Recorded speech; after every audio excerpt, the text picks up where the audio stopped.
Welcome. Thank you so much for choosing to spend your evening with us. We appreciate it very much. Our discussion tonight is called The Talent Imperative, New Insights for Building Tomorrow's Workforces.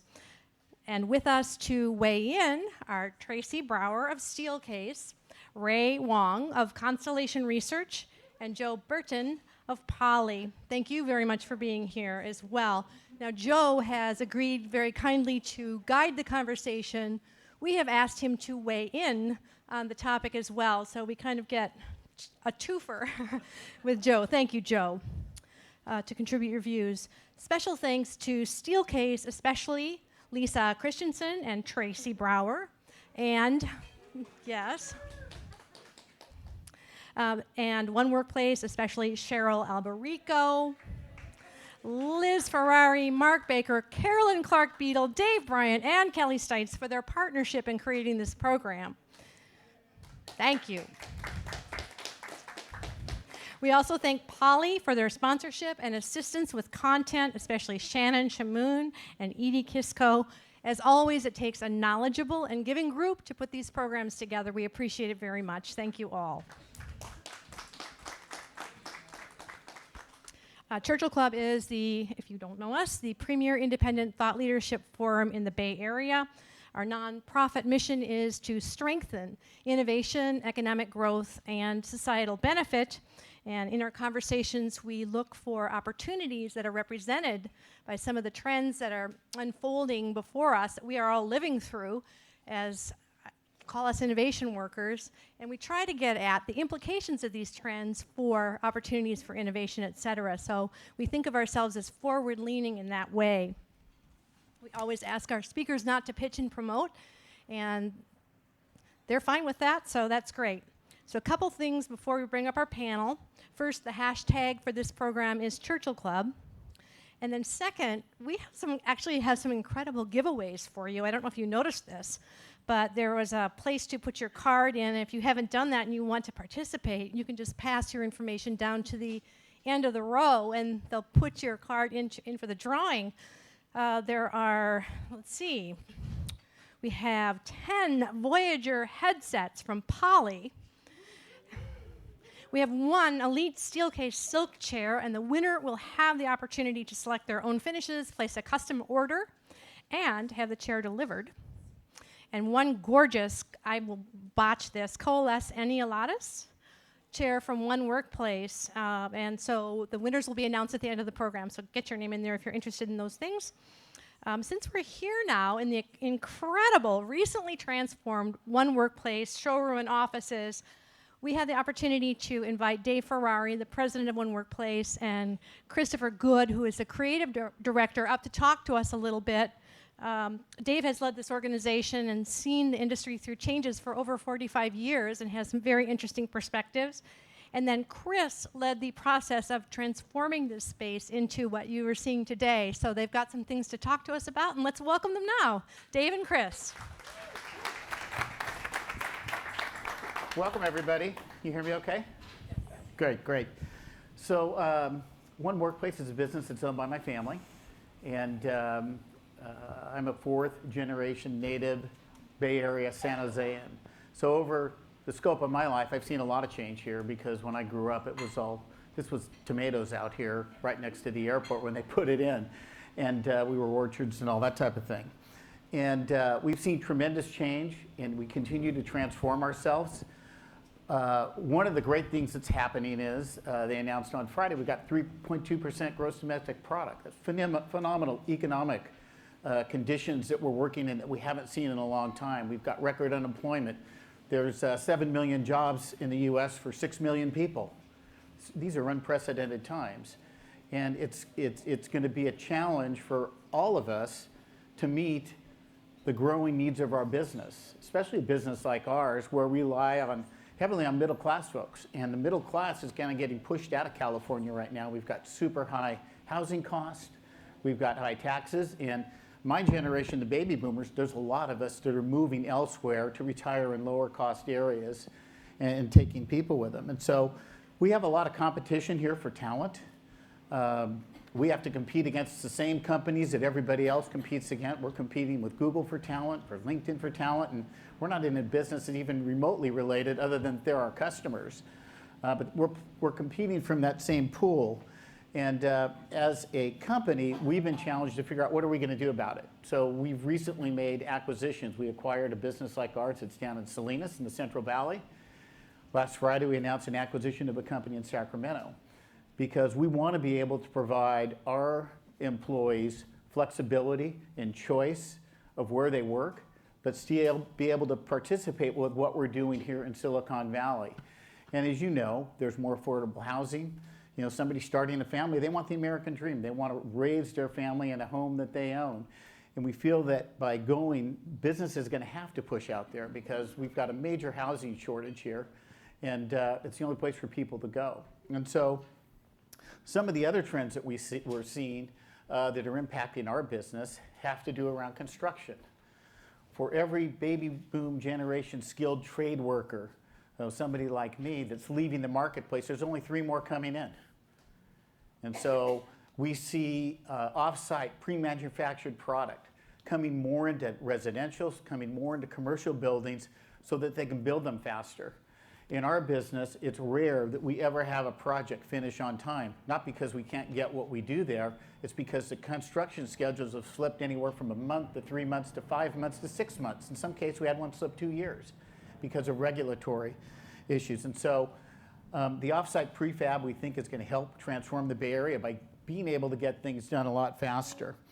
With that, as we look at our strategy to continue to grow, technology is going to make a big impact on that. New technologies that are out there that enable our employees to participate in teams and meetings, whether it's Zoom technology or some of the other technologies that are out there, are helping us transform our organization so that we can recruit outside of this marketplace to really anywhere in the country. And so with that, we moved here 5 years ago. We've gone through a complete transformation because the entire market shifted. And I want to hand it over to Chris to talk a little bit about that transformation process, how we did it, some of the analytics we used to do it, and I think you'll find it very interesting. So go ahead, Chris. Thank you, Dave. All right. Thank you, sir. Good. So I imagine the best part of my job is really leading the team that helped to make this experience for all of you happen. It's a space that means a lot to us because it defines our culture, our values, our organization, our people. And a little over a year ago, I was challenged with taking a space that was already amazing and already beautiful and transforming it, as Tracy said, or Karen said, into something entirely new, entirely something special and different. Pretty big challenge. And so we began a discovery process that we thought was simply a refresh. We would take a space that just needed to be updated, some new finishes, some new colors, make it pretty, shiny, and beautiful again, and help it address some of our growth. We were expanding. We didn't quite fit the way we used to fit. We might expand into some adjacent area, add some more workspace. Simple.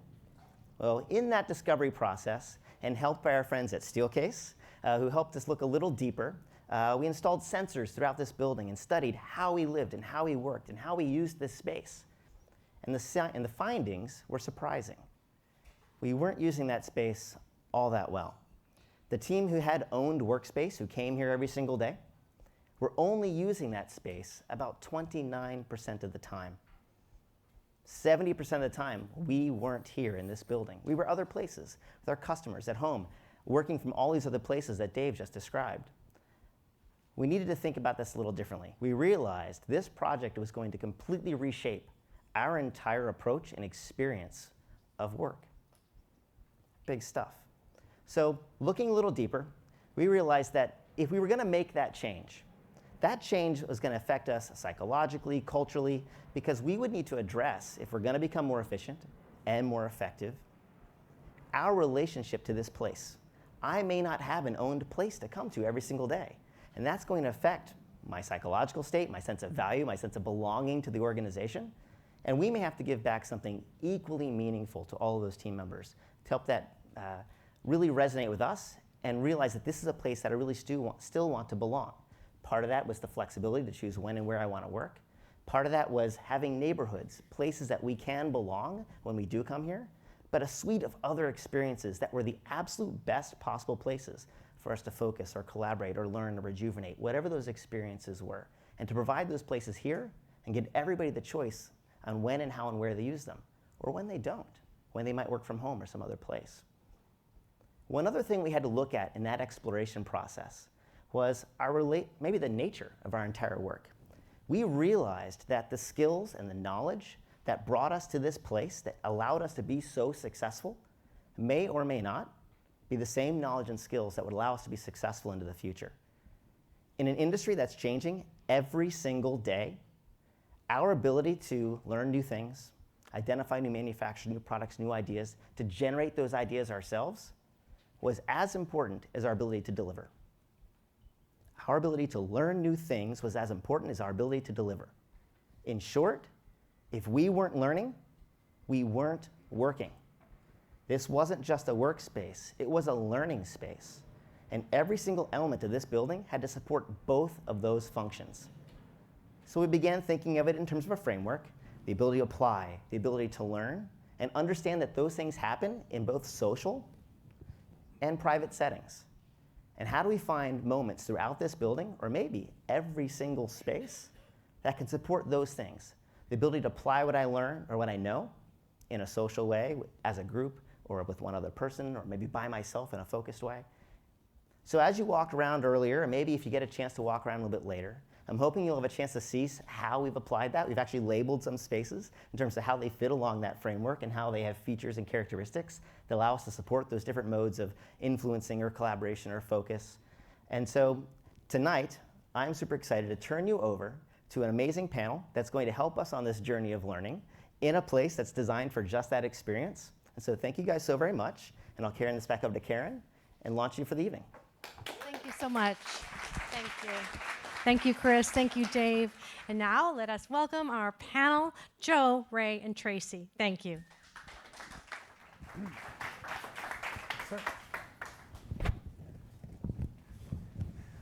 Well, perfect. Thank you all so much for coming out tonight. And I think we have a really incredible topic we're going to talk about tonight.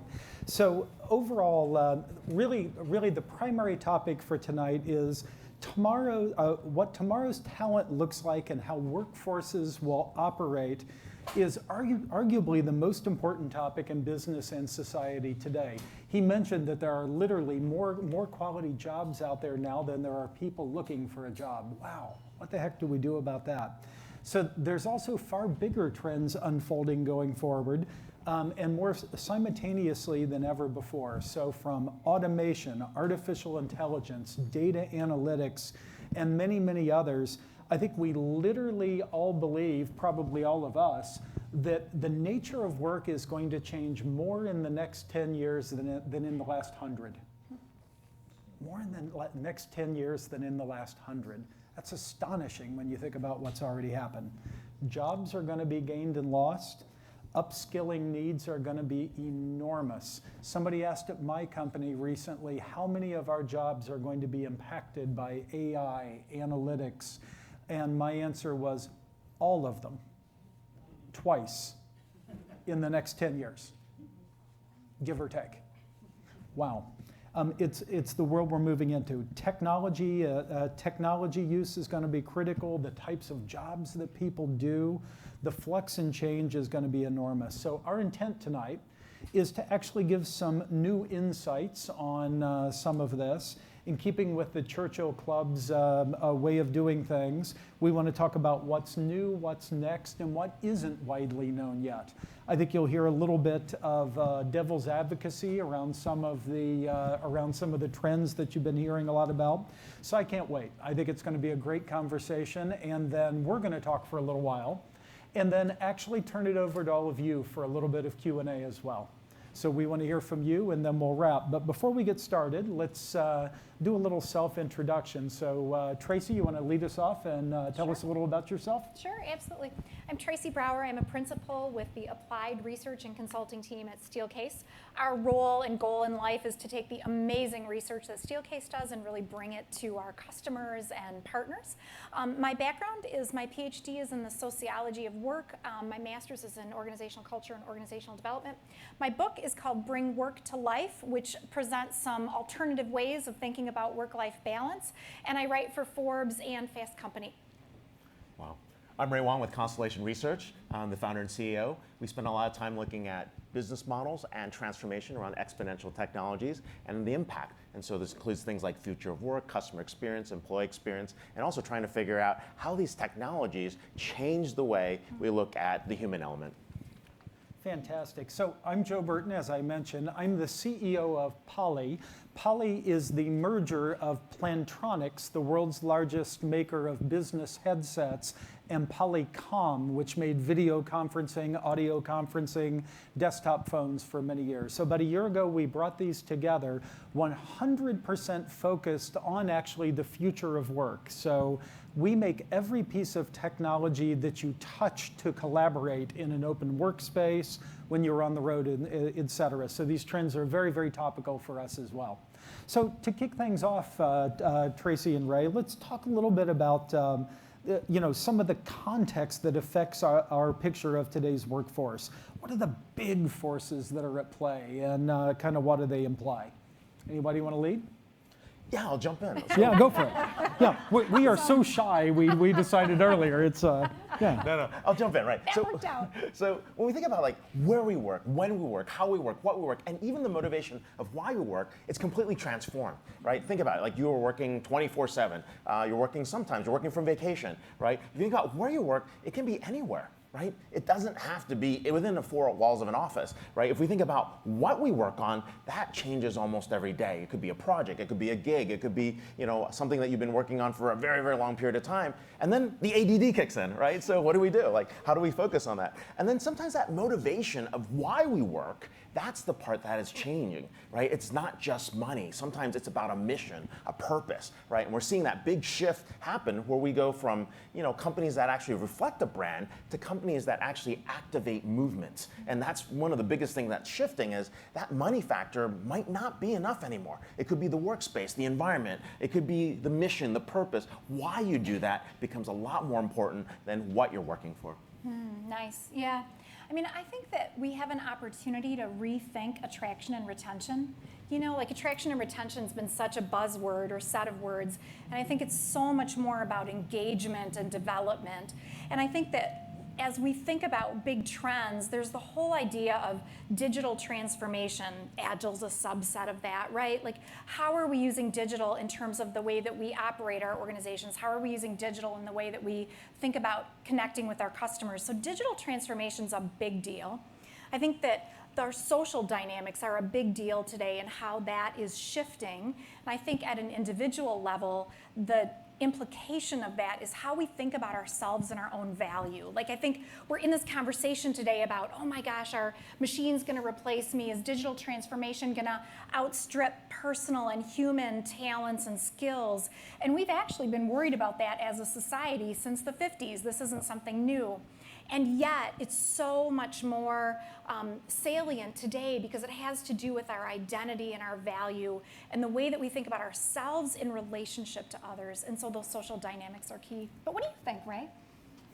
Joe? Well, Joe, either one of us. Ray, my partners. Ray was so shy earlier. I mean, maybe I'll give it a try. I think it's really fascinating, as you say. As we move forward on these big trends, we've been involved in this thing, my personal journey, not only when I talk to customers, but we're bringing together 7,500 people into a new company, right? And when we talk about, very much to your point, when we talk about we could build great products, people go, yeah, all right. When we talk about we can make a difference, man, they sit up.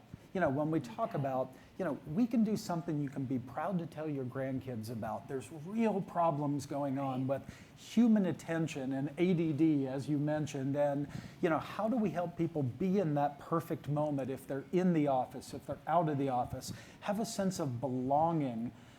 Man, people want to do that almost for free. They want to make that difference in the world, and I think establishing that purpose, establishing that way to restore human connection, really is more important to people than money after a certain point, right? Yeah, can I So build it's on exciting. that? Yeah. I mean, one of the things that I think is pretty cool is as we think about purpose, purpose is about three things, right? Purpose is about there's something bigger than myself, number one.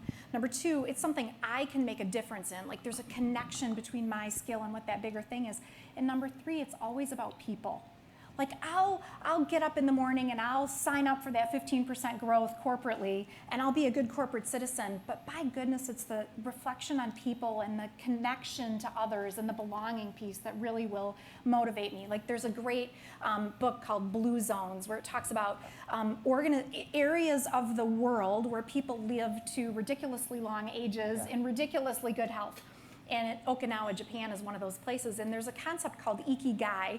Ikigai means the reason I wake up in the morning. It's the reason I exist. It's my connection. And I just really like that in terms of your connection and talking about purpose. That's really helpful. So at a practical level, I mean, if it's all about, maybe not all about, but this purpose is important to people, and we're moving into this purpose-driven companies and maybe even society, kind of at the practical level, how does that play out over the next 3 or 5 years? What's the advice?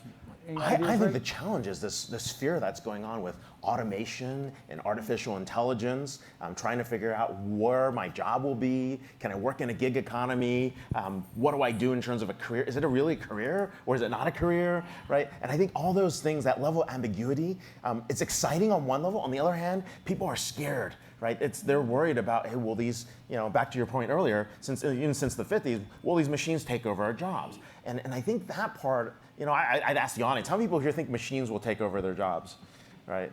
Oh, we got a lot of optimistic folks, right? We do. We're an optimistic group, by goodness. Yeah, I mean, and you worry about it because you see it happen, but the question is, are the machines faster? Are they smarter? Are they, more precise? But there's still that human factor that actually has to be looked at. And I think it's when we start understanding when something will be automated, when something is going to be augmented, that's where we actually can make those distinctions. Yeah.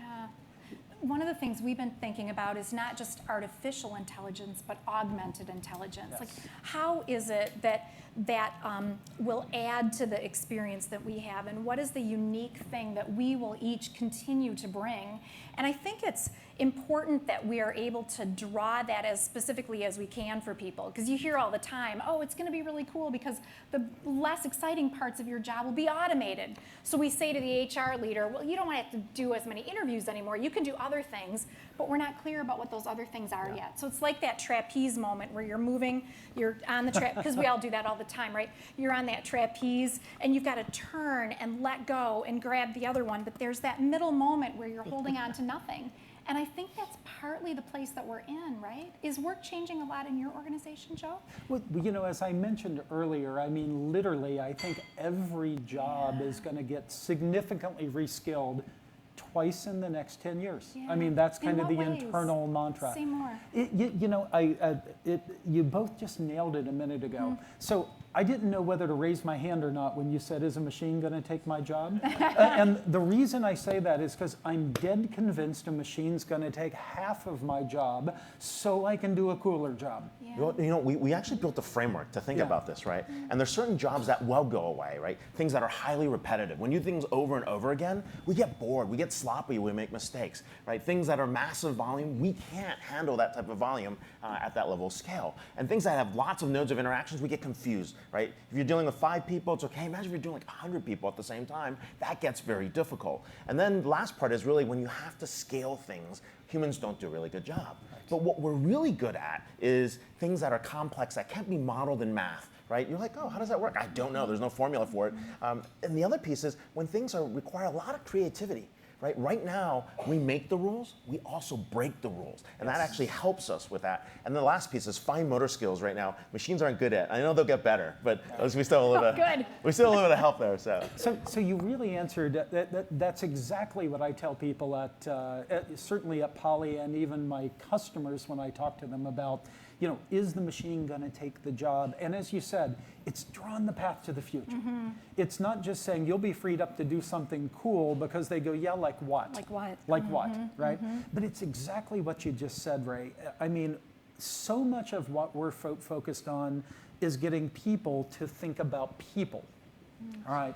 How do we build technology that deals with some of this repetition, that deals with remote connectivity in such a way that people can have a rich, natural interaction just like they were in the room. So we spend all this time thinking about, man, when you're in one of these beautiful conference rooms that we saw around here and you just have that killer connection, that killer moment, why? Why was it killer? Why was it cool? I need every single creative person I can find answering that question and figuring out how to get people in that zone quicker, figuring out how to get people into that perfect moment twice as often, not balancing spreadsheets all day long. I mean, let's give that to machines, right? It's like it's really It's exciting. interesting you're talking about why. Like it sounds like you're getting at the idea of people being more aware and intentional about what their experiences are. And when we think about creating experience, we think about that holistic work experience. It's not just about amazing space and capable tools. It's also about the culture and the process and how those come together to create the experience. And one of the things, we were talking about this a little bit earlier, we like to think about culture as an iceberg. You've got kind of the stuff below the surface that you can't see, which is about assumptions and norms and values and those things that you bump your nose up against because it's like walking into a glass wall. You know when you've hit that glass wall. But place, let's talk about place for a minute, Please. ends up being one of the most visible artifacts of culture, and it sends us some really specific cues. And so leadership is really critical in an organization's culture. And when leadership is present and accessible in the space, that makes a really big difference for people.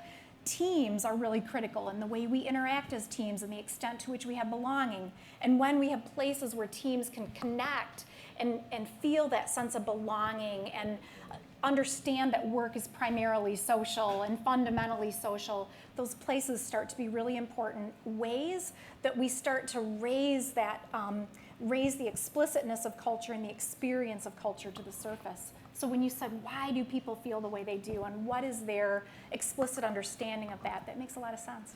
It's been really fun trying to get people to get in touch with their feelings and then actually, answer that. My head of design can always tell when my wife is traveling because I do these weird things. So a couple of weeks ago, I took these pictures to him of one of our new products that isn't shipping yet, but one of our new products, my car keys, and I really love my car, and my iPhone. And they were all sitting there on the counter in my house, and I was just overly focused on why does this current new product not, it didn't give me the feeling the other two, it didn't belong. Huh. So somehow I look at my iPhone and I go, and I look at my BMW key and I'm like, yeah. And I looked at this product and I'm like, that's really good.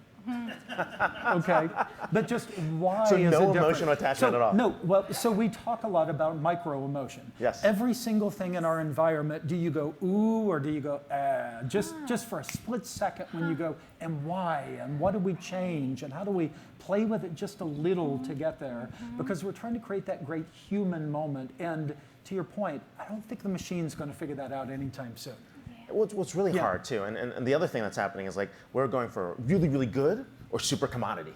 100%. The middle ground's going away. Middle ground is gone. Yes. Right, and it's the same thing with talent. It's the same thing with technology. If it's just good enough, it's not interesting. right? You assume it's okay, it's really cheap if it's easy, right? But if it's like really good, you're willing to connect, you're willing to pay for it, you're willing to value it, you're willing to work for it, you're willing to fight for it. And that's very, very interesting that we're evoking those types of emotions. It is. So, to shift a little bit to the practical, Tracy, you were saying some stuff earlier about, some of your latest thinking on, you talked about place being important, but what are some of the other factors for why does talent join up? Why does talent stay engaged, stay at the company, or why do they leave, or even worse, stay but disengage? Yeah, which is the worst, Which right? is the worst, yeah, right? I think there's a really interesting, and I always like to think about it as a little bit of a circle, that people generally join because of an organization's characteristics. Like you interviewed and you said, oh, it was a really cool culture and I got this great vibe when I was there and I can see how I can fit into that organization as a whole. So people generally join an organization. They generally stay because of their team and their individual relationships. So there's the brilliant work that's done by Tom Roth and the Gallup organization that talks about the #1 reason that people stay with an organization is because they have a best friend at work. That's about the team relationship. And the reason people leave, what's the #1 reason people leave? We all know this. Right, exactly. It's your leader. It's that terrible boss. Like, oh, I'm so out of here, right? And so I think that it's interesting to think about the relationship of organization, team, and leader. And all of those, so we're in a circle, center of the circle, in addition to the people, place, because why not, right? And so I think place has something to do with all of those.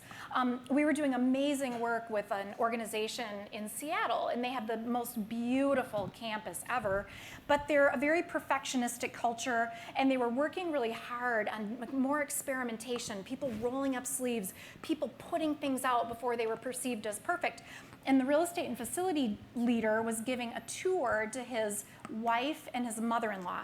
So they were outside the building, and they were talking about the organization and the shifts they were trying to make. And they walked in the lobby, and his wife and his mother-in-law immediately started whispering. It's just amazing, right? The cues that are sent about a culture from a place. And so that is that organizational piece. What are we picking up about the culture that's palpable, even though it may not be conscious for us? And in what ways does the place support us in connecting as teams? And in what ways does the place support leaders who are accessible to us? And the idea of a line of sight where from the place I can get a sense of my customers and the community and the environment that give me that sense of the bigger picture. So I hear you, but let me ask a devil's advocate question on it. So, we're all moving, we all see the trend to the open workspace, this gorgeous facility we're sitting in here. At Plantronics, we went to this 8 or 9 years ago to kind of live on the wild side before our customers got there. And yet, we're in this trend. You talk about place being so important, yet we recently were involved in a study, and we've all seen similar ones. 99% of the people that we surveyed lose at least 1 hour a day to distraction in these open work environments. 1 out of 3 of them, I think it is, feel like if they had less audio distraction around them, they'd be more productive, on and all these stats. So is this trend here to stay and it's going to be fixed? Is it here to stay and we're going to be miserable? Are we all moving back to offices? What's going on? I think it has everything to do with choice and variety. Okay. We did some amazing research where we looked at 17 countries and almost 13,000 people and found that when there was a high level of satisfaction with the work experience, that was absolutely correlated with engagement, which is today the holy grail, right? But the other thing that was really important was choice and control. The more people had a sense of choice and control, the more they had a sense of engagement. Those were correlated. So a lot of the studies that have been done around open office are completely open office with no variety or choice, right? And so, yeah, my gosh, if you put everybody in a bullpen and give them no choice, they will be miserable completely. But if you've given them options for places they can rejuvenate, places they can focus, places they can get away, phone booths, that is a really, really good thing. Like one of the things we say is the more you open the environment, the more you need to give people choices in terms of privacy and focus and opportunities to get away. And so it's about, I always like to differentiate between variety and choice. Variety is, I've developed a place with lots and lots of different options for people. Choice is the cultural element where people feel like they can actually go to those places and they're not going to get the finger wag from their boss. But you may see it differently. What do you think, Ray? Weigh in. I mean, we see a lot of companies move to the open concept and go extreme, Right. and people just hate it. You know, I live in a large, I live in Cupertino, and a large company moved in there, and they put in these open offices. Really? And the engineers said no, they didn't want to move into that large Right. open office, so they had to Right. build new offices that had cubes in. And it was the Wow. funniest thing. We were like, you actually want to move to a cube? They're like, oh yeah, we want our privacy. We want our We don't privacy. want the open office, Right. right? But the other factor that you're talking about, which is really important, which is engagement, right? I mean, technology helps us with engagement, other factors help. But what we realize is that there are three things that are really important to help engagement. One is being in an environment that actually helps you with recognition, so helping people actually see that work is being done, feel that work's being done, so people can say, hey, great job, right? And then access, which is really interesting, to a meeting, to something that's special that's happening in the environment. And then the third piece, which is where people are really engaged, is making impact. People feel like they're part of something bigger, right? And so what was interesting about in this space particular was like having neighborhoods, right? The neighborhoods are kind of neat. Okay, these are where these folks are, where you can gather, right? And having that variety is really, really important. The challenge is it's very hard to do. These are human factors. These are things that need some level of augmentation. You kind of need a little cue that says, hey, remind you to do this, right? And that next best action or recommendation that pops up, that's where we actually see AI doing the augmentation, helping us be more human. Right? When it's actually automating us, it doesn't make us feel human, but when it helps us remind us to say hello or to pay a compliment or to remember someone's name or to get some context, that's where it gets important. So often you get this, like, you get that group email, there's cake on the 5th floor.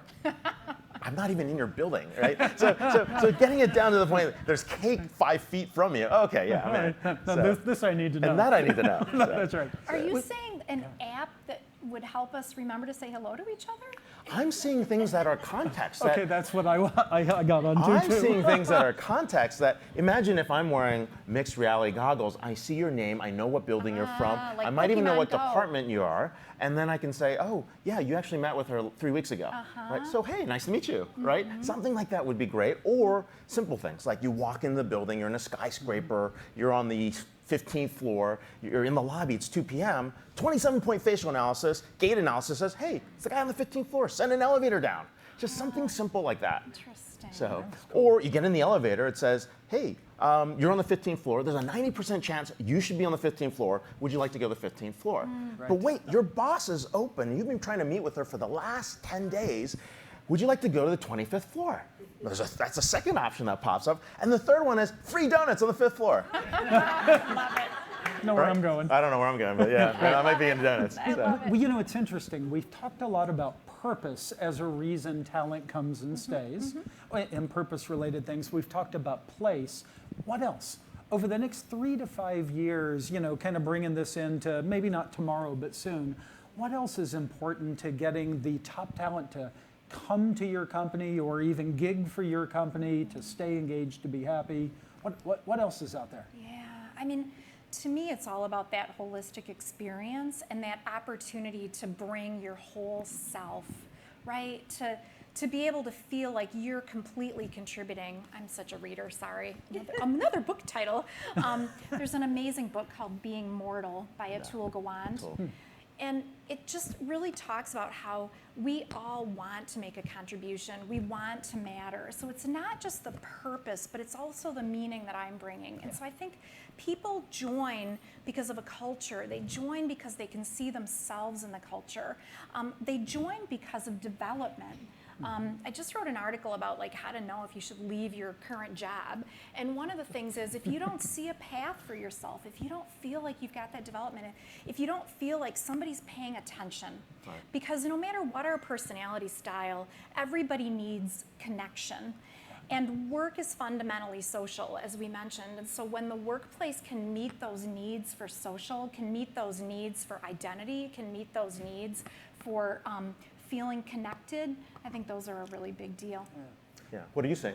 Well, I was actually going to ask you, Ray, first on this, even more practical. When we talk about companies that are getting this right, Ray, you talk to all kinds of companies in your job. Are there companies that you think are getting it right? Are there specific examples of companies you admire? How are their leaders leading differently? What do you see out there? Well, I'm going to avoid naming names, but one of the things that some professional service companies do really well is they build alumni networks. Right? And those alumni networks are so powerful because what they do is, they encourage people to leave the company, but when they leave, they have such good memories, they bring them back, right? So large consulting firms, I know the process, I know the people, I know the methodology, so when I leave, they're like, yeah, I can bring those people on, I know exactly how to work with them right away, right? The second one that we see really well is like companies that actually understand that they know how to activate movements, right? Yes. We talked about this earlier, and I'll use this one because this is popular enough so I can actually name it, but Salesforce does a great job in activating movements. And what's interesting about it is they have this thing called Trailhead. There's 2 million people on Trailhead, and 500,000 of those folks don't even own the software. They're not even related to Salesforce, right? If you think about a movement like that where people aren't even related to you, it's a learning management platform, it's community network, it's getting people together activated. Yes. That is pretty powerful. People are writing courses, people are answering questions for each other, and they've activated a movement. Right. Well, it's so funny you used that word. That's where I was going to go next. The things that we're seeing that have the most power out there, it really is bringing all these ingredients together. People love to see a purpose that is greater than themselves. They're doing something important, but yet they feel that their individual contribution is part of making it happen. They're not just along for the ride. They are really rowing and making this occur. And if you get it right enough, the movement begins. They tell their friends. They want their friends to work there. They want their friends in the gig. They get their parents involved in joining, even though, as you say, they don't even own the product, but they want to be part of this thing that's special. I think in this connected world that we're in, where curiously, the more connected we are, the more alone we can be. Oh, yeah. We all just desperately want to belong. So belonging to a meaningful purpose, feeding into it, being part of a movement that is bigger than ourselves, I think is just incredibly important to top talent that frankly has no concern about starving. They're well above that level of Maslow, right? I mean, that's not going to happen. They have internet. Exactly. Cool. We're doing some really interesting work with an organization that is trying to treat every employee as a unit of one. And it's becoming unwieldy for them. They have no standards, they have no kind of consistency because they want to treat every employee in a really unique and different way, which is incredible and wonderful and really hard to manage. At the same time, I think it's really interesting. There's a brand new study that came out that talks about while we are all different and unique across cultures, it looked at 60 different countries and found that there are some key codes of behavior that every single country/culture shared, and none of the countries or cultures saw those as negative things. So they were things like supporting your family/your group. Think about the team environment that we need to create as organizations. There was another that had to do with being brave. Isn't that cool? Like every one of those cultures and countries supported the idea of being brave. That's about taking risk. That's about organizations that foster appropriate risk taking. There was another one about reciprocity, like doing for others because they've done for you. There was another one that was interesting that was about respecting property. And I think that's interesting. Like there are the basics, like I need a good chair. Well, don't steal my chair. Don't steal my chair. Don't take my stapler, whatever that movie was. But I think there's also the idea of credit. Right? Like we're giving credit. You made the point, Ray, we're giving recognition. And so I think it's really interesting to balance this. Like, how do we think about individuals individually and meet their needs? And how do we create organizational cultures that also meet some of those universal principles and some of those things that make us human at the core? I mean, you talked about like the humanity element is going to be the thing that we retain when machines take over a lot of the rest. And you talked about how important that is in your culture. So I think that balance of individualism and universalism is interesting. Now, there's one thing I do want to talk about, which is this thing about engagement, right? I don't know if everybody wants to be engaged all the time. And we touched about it a little bit. It's the all the time thing that's important. It's all the time is important, but I want to be disconnected and not to be seen as a terrorist, right? Like, I'm disconnected, you can't find me, it's all right, you know, nothing's gone wrong, don't come after me, right? So there's that element of privacy that also is missing, I think, in the workplace, because now in these large environments, everybody knows everything about everyone, and sometimes I really don't want to know, right? I want to get to the point where like I can have my own space, and that's okay, and maybe that's one of those values that you're talking about. Yeah, completely, absolutely. I think there's this really interesting concept that I've been giving a lot of thought to about give to get. And I think we're in this pendulum swing of we're giving and giving and giving as employees, right? Like sensors are sensing space so that the space can be accountable to the people. We have talent management systems where, you know, everything about us, our careers, our development path, our talents, our skills are in the system. We've got health management systems where all the health information is in the system. And so we're in this pendulum swing where companies have so much information about us as citizens, as employees, and it's all about the give.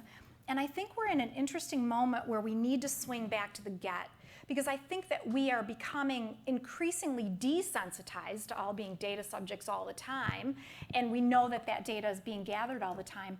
But I think we are in a place where we're appropriately needing to be more demanding about what we get back.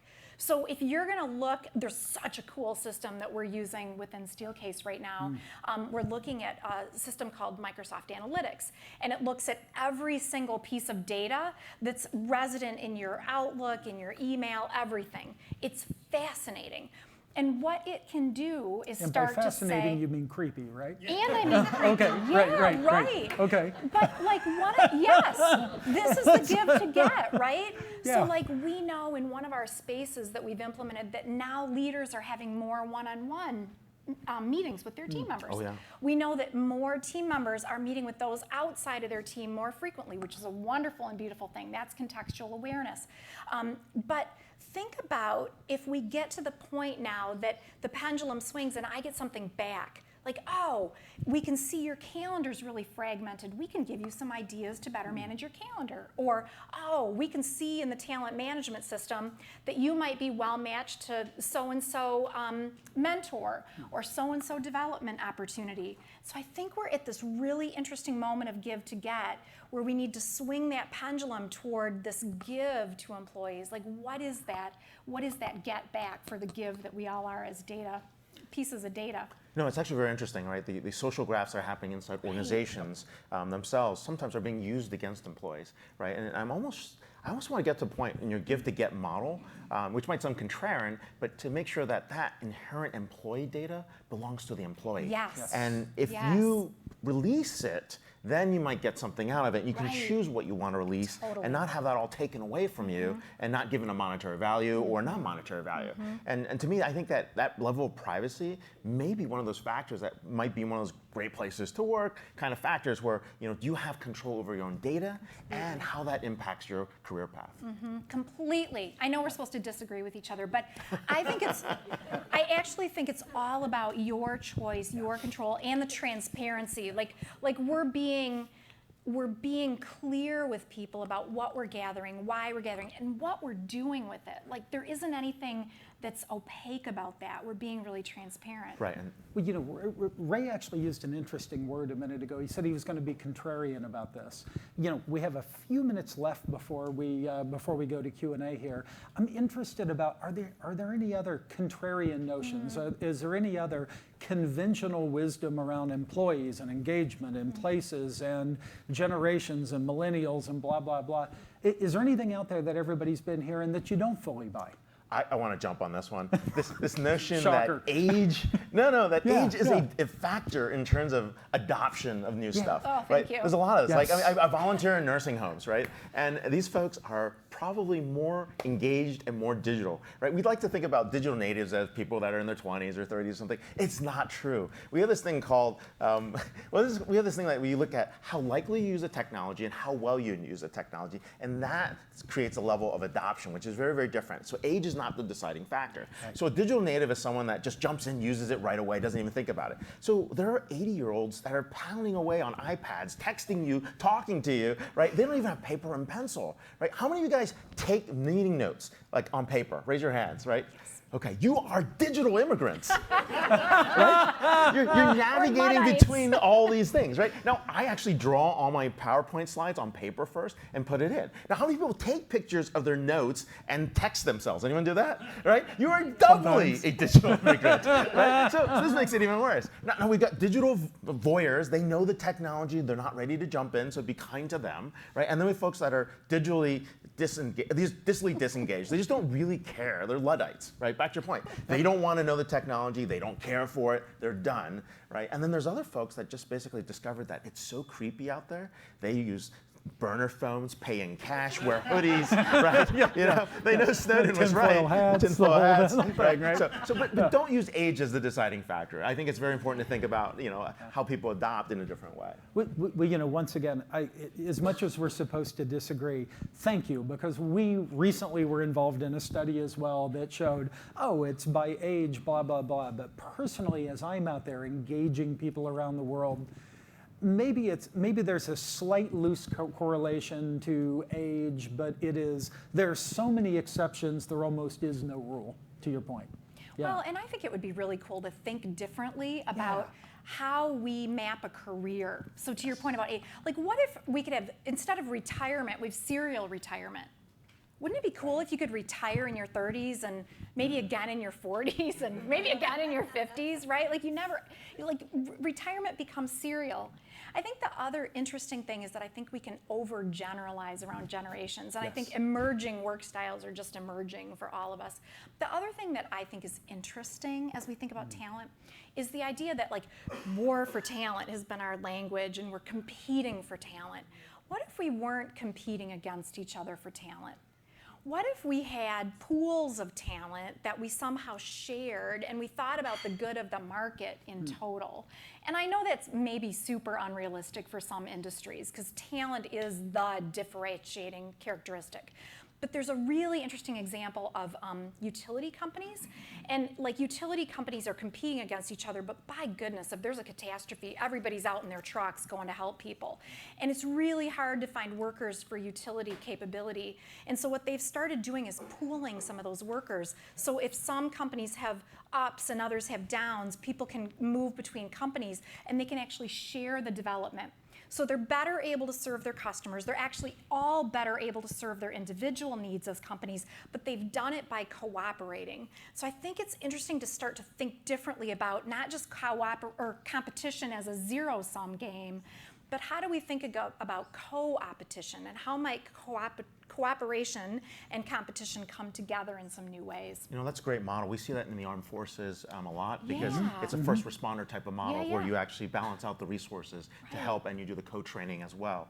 I'd add a couple other things too. I think reverse mentoring is actually picking up everywhere and I think it's useful, but I think when you think about mentors and mentorees, this is the only place where I'd actually put the age gap in place, right? And I use the age gap as a surrogate is you don't want the person that's about to take your job to be your mentee, right? You need to actually skip a generation and do that. And then the reverse mentoring actually makes a lot of sense because no one ever feels threatened. So you give them as much as you can and you get back as much feedback as you can. And so skip a couple levels if you're doing the mentoring. Try not to do them too close to each other. That's a great idea. We actually had a fantastic response to this a few years ago at Plantronics, the company that before Poly, if you will.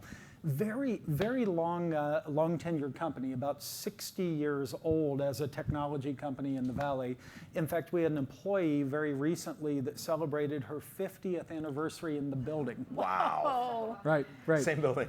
No, yes. I mean, doing jobs in this company. She moved around. Great career path in the building of starting in manufacturing and moving to this and a different white collar job and on and on.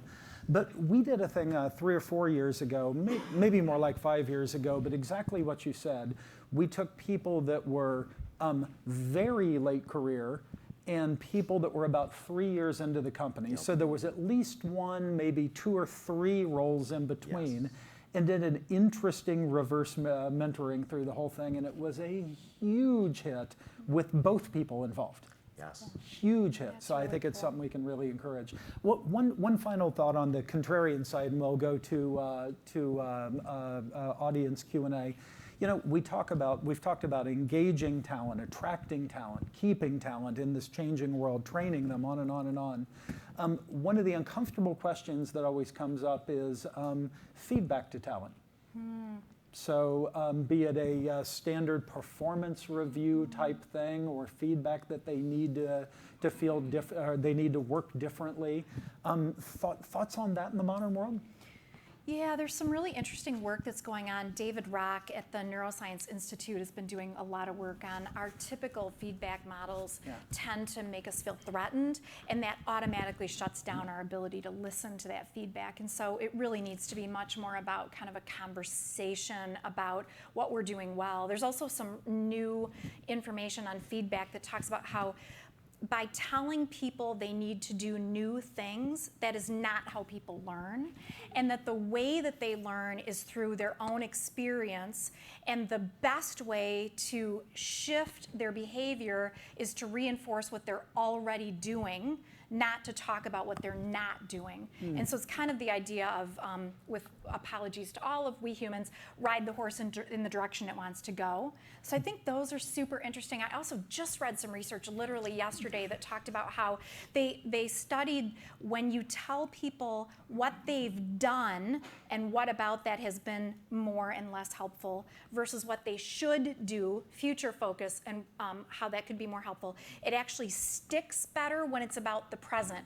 You did ABC and that was more or less helpful versus you should do. It just didn't stick. It wasn't memorable to them in terms of some of those new studies. But I think fundamentally, the more people feel valued under a grow light and more about what they're doing well, the more you'll get in terms of them having stellar performance. Yeah, I add one other thing. I think we have to understand what people's motivations are, right? Some folks really do need a lot of feedback, and they want that feedback, and we do have to adjust that. And so back to the point of down to the individual one, that mass personalization at scale has to be enabled somewhere. And that does come back to the technology, the sensors, so that you can get a sense of the patterns of what's your career growth, where do you want to head, what's those objectives. If you're just happy being middle manager employee for the next 20 years and that's your goal, then that's different, right? At this point, here's the reskilling, upskilling path if you want to take it. If not, don't worry about it. We value you being here, right? If you want to just take the management track and try to fast track, okay, well, we're going to have a very, very different conversation with you and put you in that. And I think helping people self-select or understand the trade-offs, that's a first step to get there. Well, I think that's been wonderful. I think what we're going to do is actually go to audience questions for a few minutes, and then we'll come back and wrap up with some final thoughts at the very end, if that's okay. Good. So first question. I have two roles. One is as a career coach, and I love everything that I've heard because it goes along with helping people find work that matters to them. I also work in the state university, which is gives me an opportunity to see a completely different point of view. A couple of data points. 60% of the teachers in universities are gig workers, lecturers who make about $25,000, $30,000 a year, 1/4 of what faculty matters. So most of the people being taught in universities are taught by gig workers who have no rights, no vacation, nothing. Uber drivers make about $10 an hour because all of the costs of that maintenance are transferred to them. Same with UPS drivers.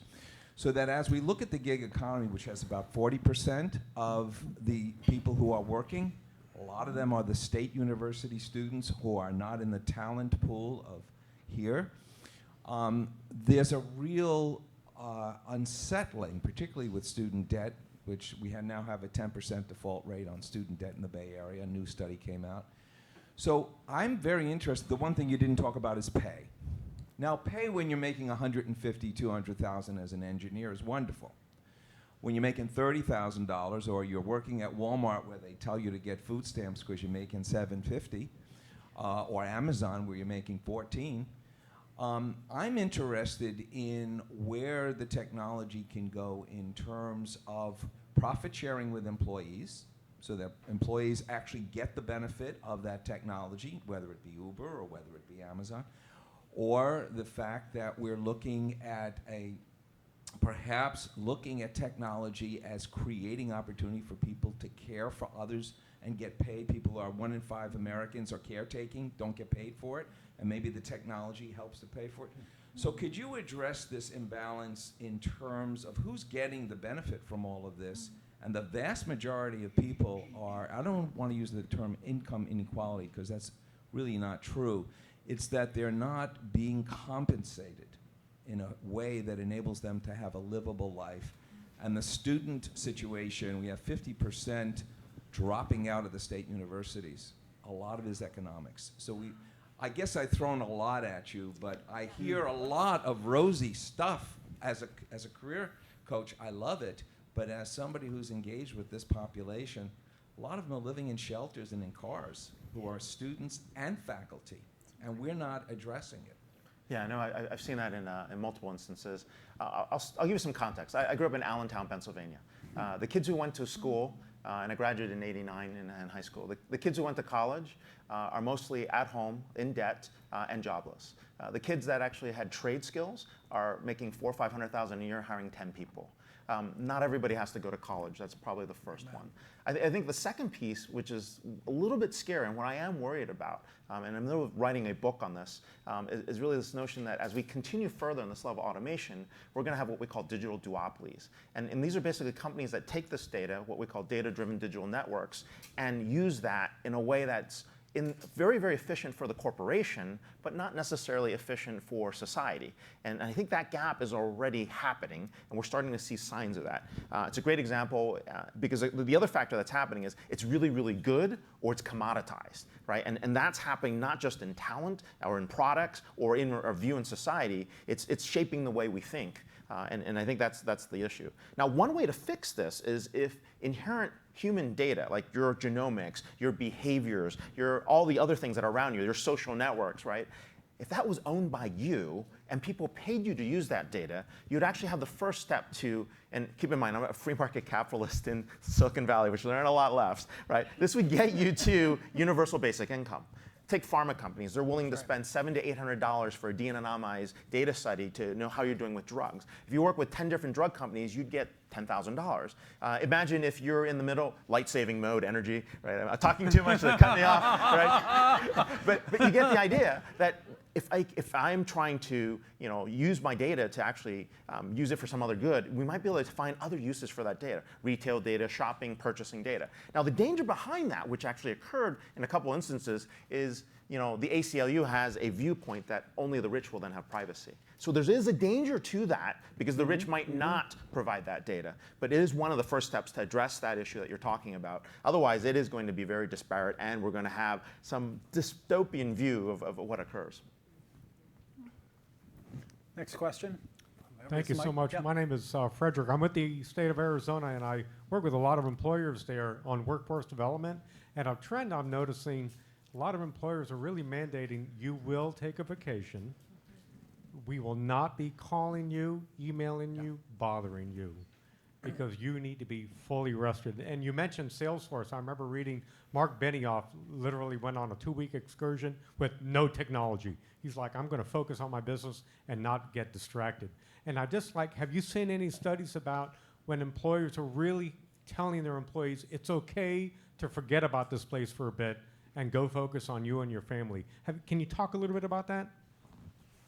Yeah, I mean, we're definitely seeing that, and I think the companies are starting to mandate that. It's interesting because the front edge of that was they were actually mandating it because of security issues, like banking organizations or insurance organizations who were insisting that people take at least 2 weeks off with no contact because it was a way to audit their work, right? Because you couldn't, seriously, there was this amazing... It wasn't benevolent? It wasn't benevolent, right, exactly. Darn. I mean, I guess...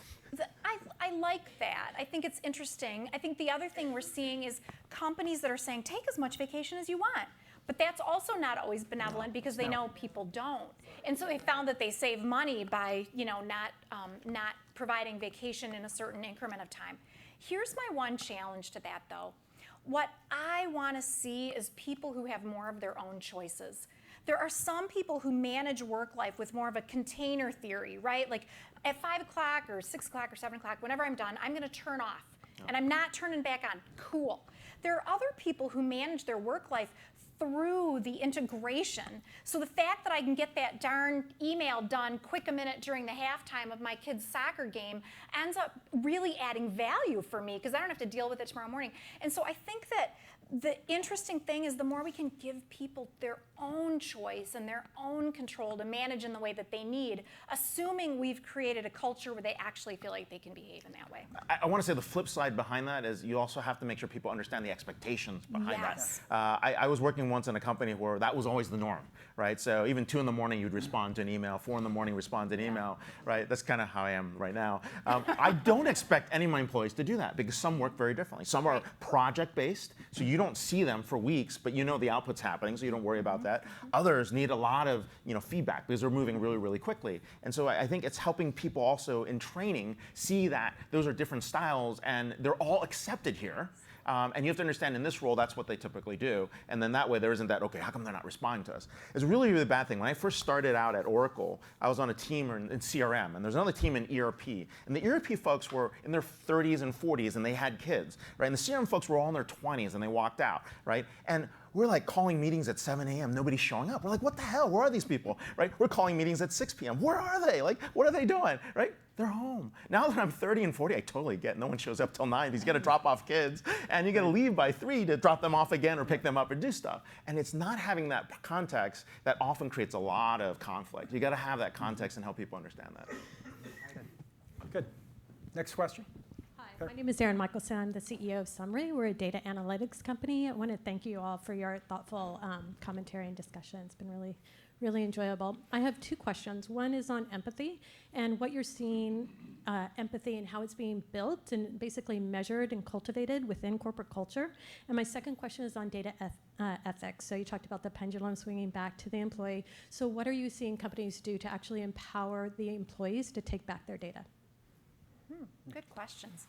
I just wrote an article on empathy.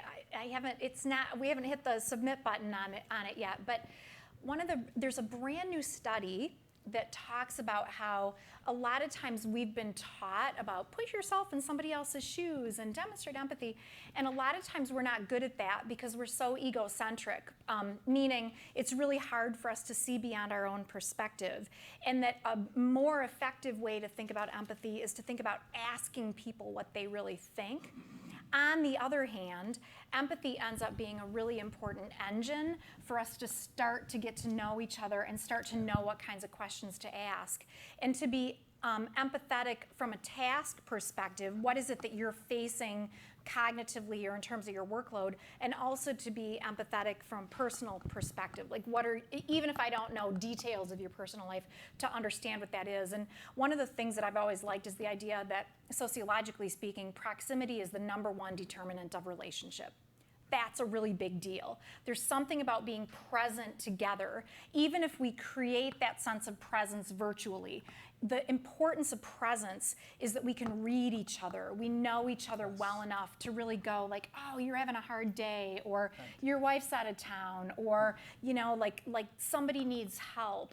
And so that sense of empathy, and the more we can foster that through presence, whether that be virtual or physical, is really, really important. I don't know if you want to speak, one of you wants to speak to the data question. Yeah, I was going to go on the data ethics side, and I think there are design points for data ethics that are important, and once that data is with you, it's a question of how is it being used, right? And so there are 5 design principles that we typically talk about. First one is making sure it's transparent, so people have an idea, understand what's being measured, how it's being measured, and then it's explainable, so you can say, hey, what factors were causing these decisions to be made? Now, the third piece becomes important because these systems are self-learning, and what you want to do is make sure that they reverse any bias or biases you don't want. Now, bias isn't a bad thing.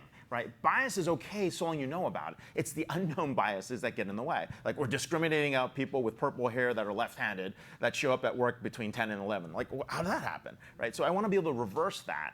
And then once we get there, we want to be able to coach and train these systems over time. And then if you don't want the machines taking over, start with a human, end with a human in the process, and that way you have some level of control. Perfect. Yeah, next question. So I just had sort of 2 quick questions. One is about the digital breadcrumbs that people in the workplace are leaving behind. Is there any formalized effort going on to collect these portraits and engage with them in a give back kind of way? So that's one question, because they are kind of creating this portrait. And then the other question is, do you guys work at all with the idea of improvisation, like things aren't really set? Because it sounded like so much of the knowledge about work is really kind of locked down. I'm sorry. I mean, I'm not being critical. I just... No, it's great. No, it's great. That's great. It just Yeah. didn't sound very, like there was a lot of space for improv. This was all live improv, so. Yeah, right. But, No, it's good. I think companies have absolutely structured themselves against improv. Like as we've been looking, even if you look at the differences between agile manifesto-based work and traditional waterfall work, right? Waterfall work is called waterfall because it looks like a traditional Gantt chart. And you talk to your customer here, and then you talk to your customer again here at the end of the project, and meanwhile risk has gone crazy. And you're asked to do budgeting on a 2-year cycle, and you don't invest regularly in curating the space and the experience, et cetera. And I think what we're seeing is a shift to more agile work, which is about sprints, which says we know it's going to change, and we're going to do things in a much more incremental way so we can constantly get feedback from our customers. There's a really great example. If you leave LAX and you're bound for JFK, and your pilot is 4 degrees off, you'll end up in Washington, D.C. instead. Like, oh, 4 degrees isn't that big a deal, but this to me is the importance of improvisation. It's the importance of embeddedness of the customer, importance of the feedback process, so we can make those course adjustments. Because if we think we have it all figured out to look way out there, oh my gosh, in the olden days, we used to do visioning with CEOs that was like a 20-year window. Then we went to a 5-year window, and then a 3-year window, and now we're like, gosh, how about tomorrow? So I think improvisation is like the name of the game. I don't know about the breadcrumbs. I don't know. Do either of you have a perspective? I'm going to jump in on real this? quick because I think agile DevOps or agile methodologies actually makes things worse. And I'm going to take a contrarian version. The reason here's why. So when I was working in waterfall and software development, like I'd give my requirements and then throw it over to the developer. I'd never have to hear them again. I could go to conferences. I could relax. I could think about the next new product.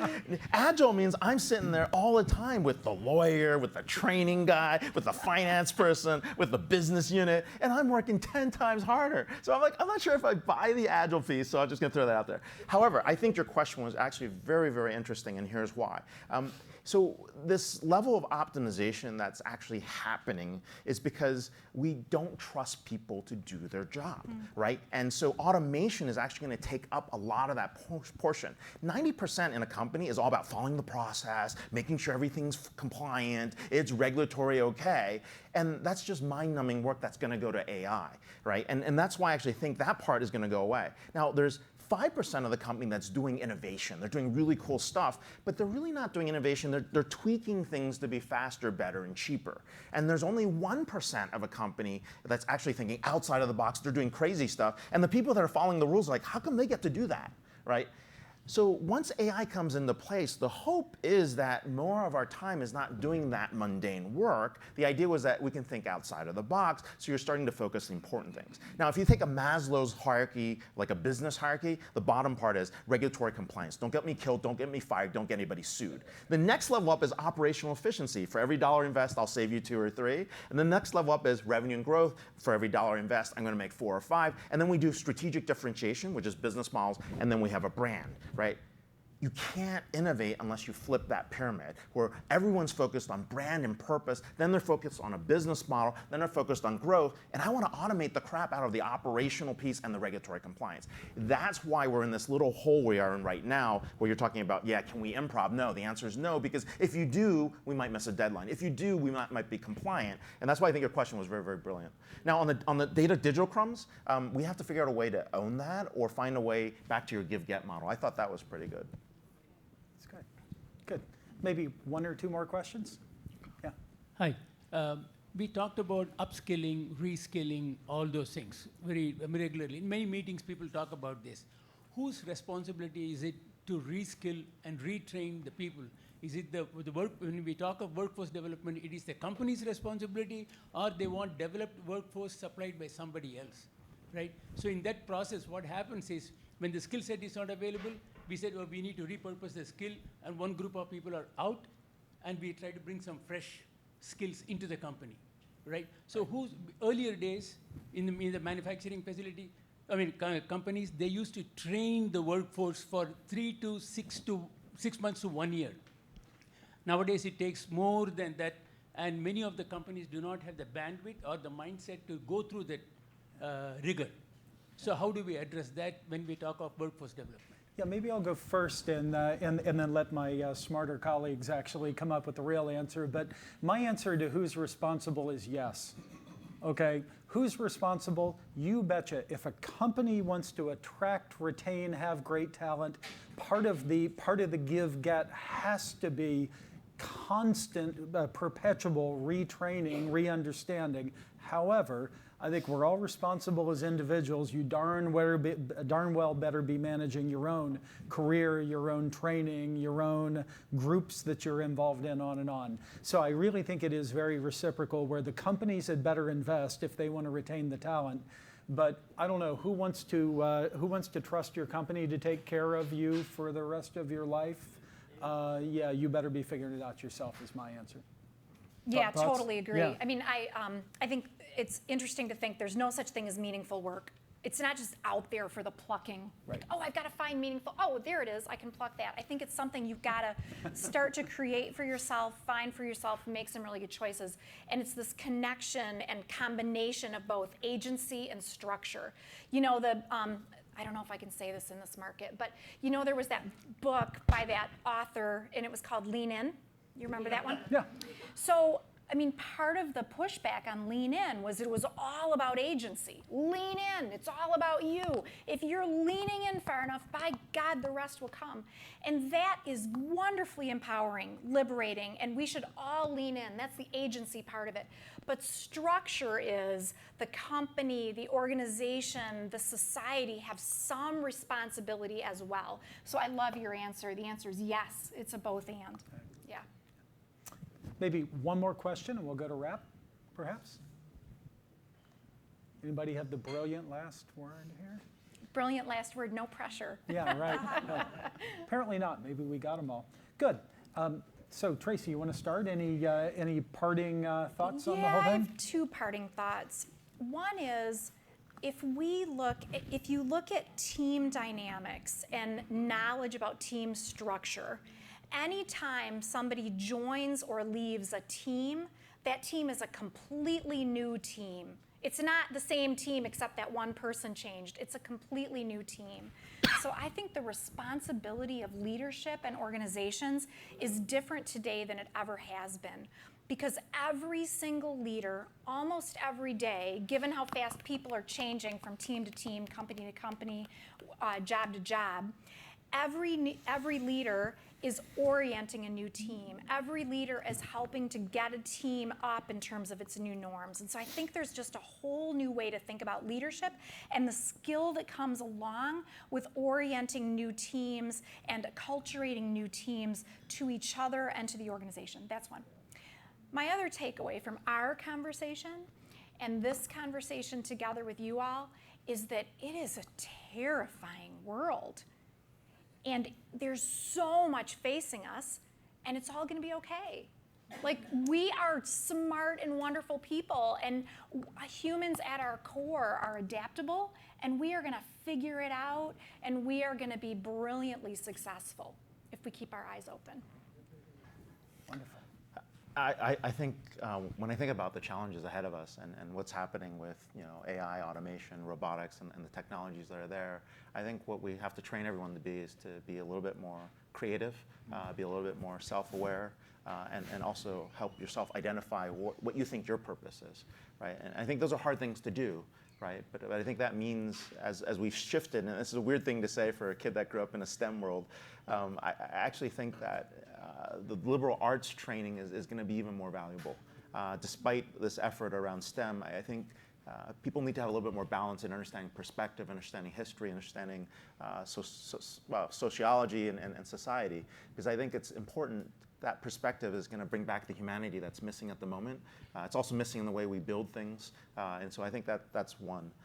I think the second thing is we really have to address this issue around data and how that data is being used. And I think it's up to all of us to treat data as a property right or find a way to bring that back so we have more control of it, because that's the one thing that will be working against us if we don't take back that control. So I'll leave it with those two thoughts. Yeah. So probably less thoughts from me are a little bit more traditional, but to everything we're talking about with attracting talent, keeping talent, engaging talent, you know, as somebody that is faced with this at a medium large company, maybe 7,500 people, they're bigger, but it's still a fairly large company. You know, I think it does all start with a vision. It starts with a vision, a purpose. What is this company? Who can you attract into that? And I think Tracy really nailed it. You got to have a vision, you got to have a purpose, but then it is a constant and continual re-engagement process. So you got to be talking to people, you got to be accessible, you got to be out with people, you got to be vulnerable. You have to be not only living the company's values, but being human so they know they can be human. The most profound thing I think I've said to my company in the last year, as it turned out, was we had you know, the early morning town hall at 7 a.m. with Europe, and then we had one in the afternoon with Asia Pac. And I actually told people at the end of the first one, with maybe 3,000 people, you know, I just red-eyed. I'm actually going to go home and take a nap before the one tonight. I got hundreds of emails that it's okay to take a nap here. Wow. Yeah, you know, I mean, it's all right. You know, you're allowed to take a nap. You're allowed to go walk your dog. You're allowed to take care of your mom. It's part of our culture. So I think, you know, you have to have a vision. You have to have a purpose. You got to have people knowing how to fit in. I think you need a leadership team that is constantly re-engaging the people and modeling humanity, if you will. And probably the real important piece of all that is really what you said. It never ends. Because, you know, it's not we're going to re-enroll the company and now we're good with it for 18 months. No, it is a different company every day. People are leaving, people are joining, the mission is changing. A huge part of leadership is re-enrolling those people in the purpose and living it every single day. So I think that's probably my wrap. Good. So, Karen, so awesome. Thank you so much for sharing your perspectives with us so candidly and for co-leading the discussion. Joe, all the prep that you did, we really appreciate it. I feel like you've given us a lot to think about tonight. As a very small gesture of our thanks to you, we have the Churchill Club speaker t-shirt. All right. Yes. Thank you. Nice. Please wear that in very good health. A recording of this program will be available on our Churchill Club YouTube channel, hopefully tomorrow. So please watch for that, and you will find other recordings of most of our other programs as well. We hope that you find that to be a very useful resource. And I think we've arrived at the time when we are going to call the names of the lucky winners. Before we do that, why don't we let our speakers leave the stage so that you don't have to sit here for that. Thank you so much. Thank you.